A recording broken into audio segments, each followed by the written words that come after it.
So I've been fighting this to try and fix that problem with the power and reset switches that don't work with this board. And every time I go into the BIOS, I started noticing that the clock is always off. So I checked the batteries and they're kind of gone. So I'm changing the cmos batteries so I can keep the settings. Now I don't know if that's gonna fix everything, but that is one thing you should always check with your new motherboards, because even though it's new, it's probably been there for quite some time. So I'm changing them so that I can at least save my settings in the BIOS, because that could be doing something to it. But anyways, just thought I'd mention that. So I just changed the BIOS, not the BIOS, the CMOS battery on this NAS. That is the Bkhd B76 NAS motherboard. And look at what I have here.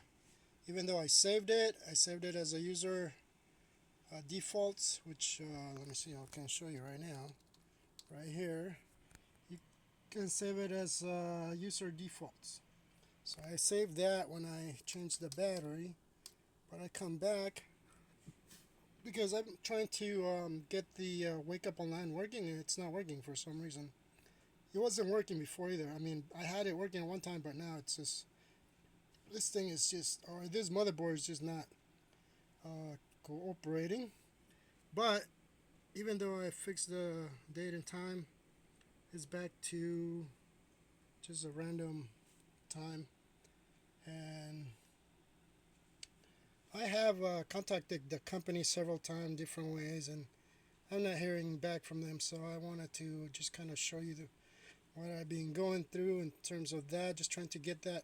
The motherboard, everything is working, but the light in the front stays on when you turn it off. And that's something that I've been concerned, in the sense that when you turn it off, it should shut down or completely turn off. But I don't know if that's the reason it doesn't want to work, in terms of, just power button on and off. It doesn't work. Its reset button doesn't work. So that's the issue I've been having with it.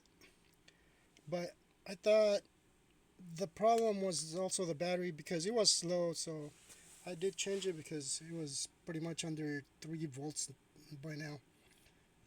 And with all the years I've been working with computers, I believe this is the actual first time I've ever had to change the CMOS battery on a new motherboard.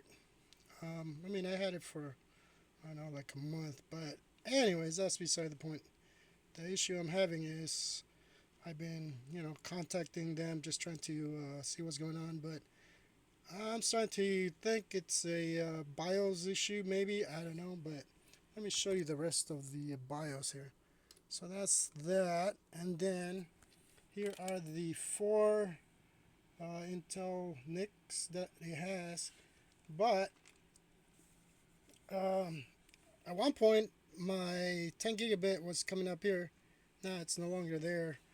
And let me show you. If you go to the boot, it's right there.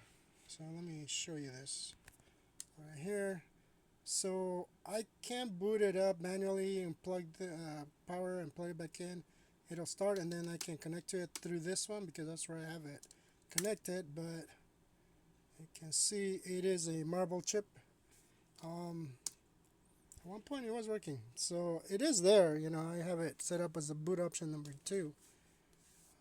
But unless I'm doing something wrong, which at this point I'm pretty sure I tried a lot of the different combinations here. So let me show you. So the ACPI I disable in order to get the onboard LAN to be enabled. And that's how once you do this, that's where, when it shows up in the front or at the beginning. So let me go to that. I left that alone. This is for if there's a problem, it'll reboot. But don't enable this, because when I did that, this thing started going on a reboot cycle. It just kept rebooting itself. until I reset the cmos again from the back. Thankfully they do have a button on the motherboard in the back, so that was no fun. And then let's see, our monitor. If you want to see the full speed of your fans, just make sure you disable these, and then don't even worry about that, because if not, it's going to be so low and hot inside there that, well, it's just not going to work so great. But I'll have the fans almost at the max right there. These are supposed to be 3000 RPM fans, but as you can see, they don't actually go to 3000. I think that's the most I've seen at 2800. Anyways, but they do cool enough, so at that point it's fine. Oops, where am I here? Let me get back out.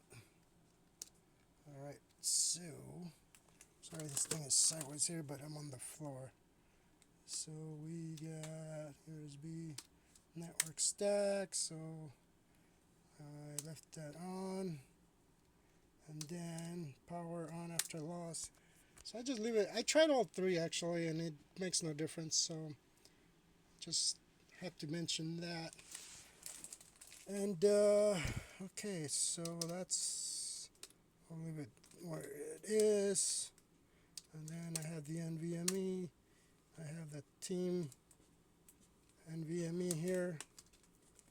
And then we have the 4 NICs, which I'm not using because I'm connected to the 10 gigabit, and I'm not able to do wake up on LAN.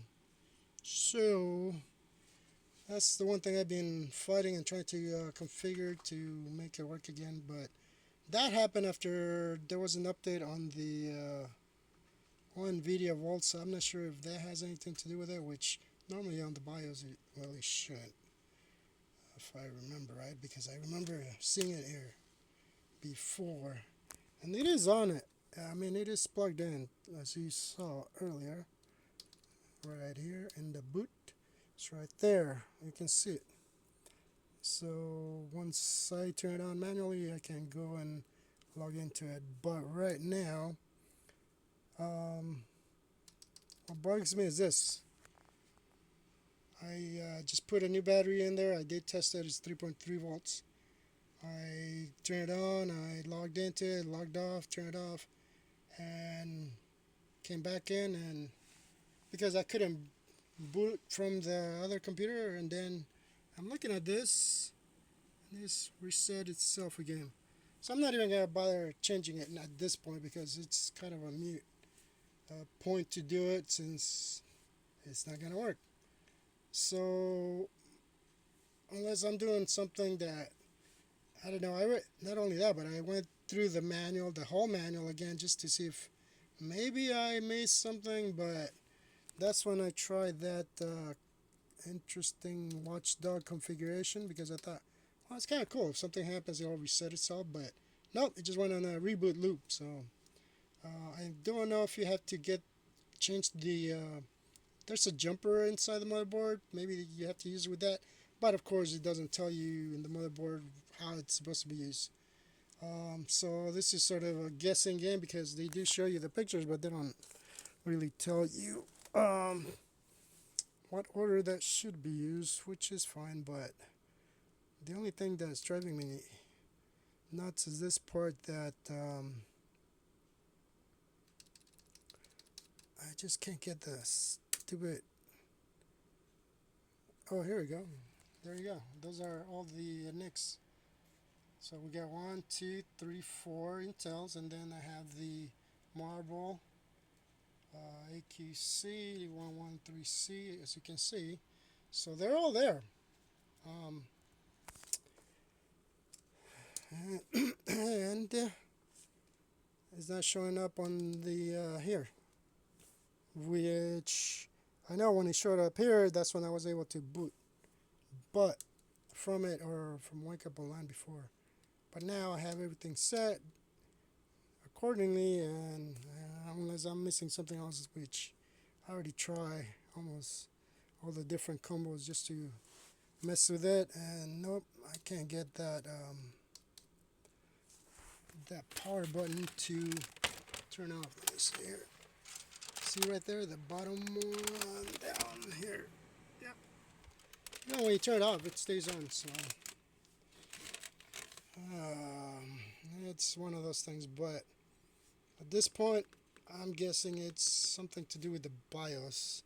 And I've been going to their site, and I still haven't been able to get anybody to respond to my messages or emails. So I just want to bring that up because it kind of sucks because it's a good motherboard, but if I could just get those two items fixed, it would be perfect because it's working fine, except for those two that you can't use the power button or the reset, and it's doing that. So it's resetting itself for whatever reason, but I'm guessing maybe that's because I have to unplug it and plug it back in. I don't know. I can't get it to work, which is the oddest motherboard that I ever seen do that. So, well, I know I just went off, but I'm just getting kind of tired of looking at this thing because I have tried and tried, and well, I even tried talking to them, but I just can't get an answer. So there you have it.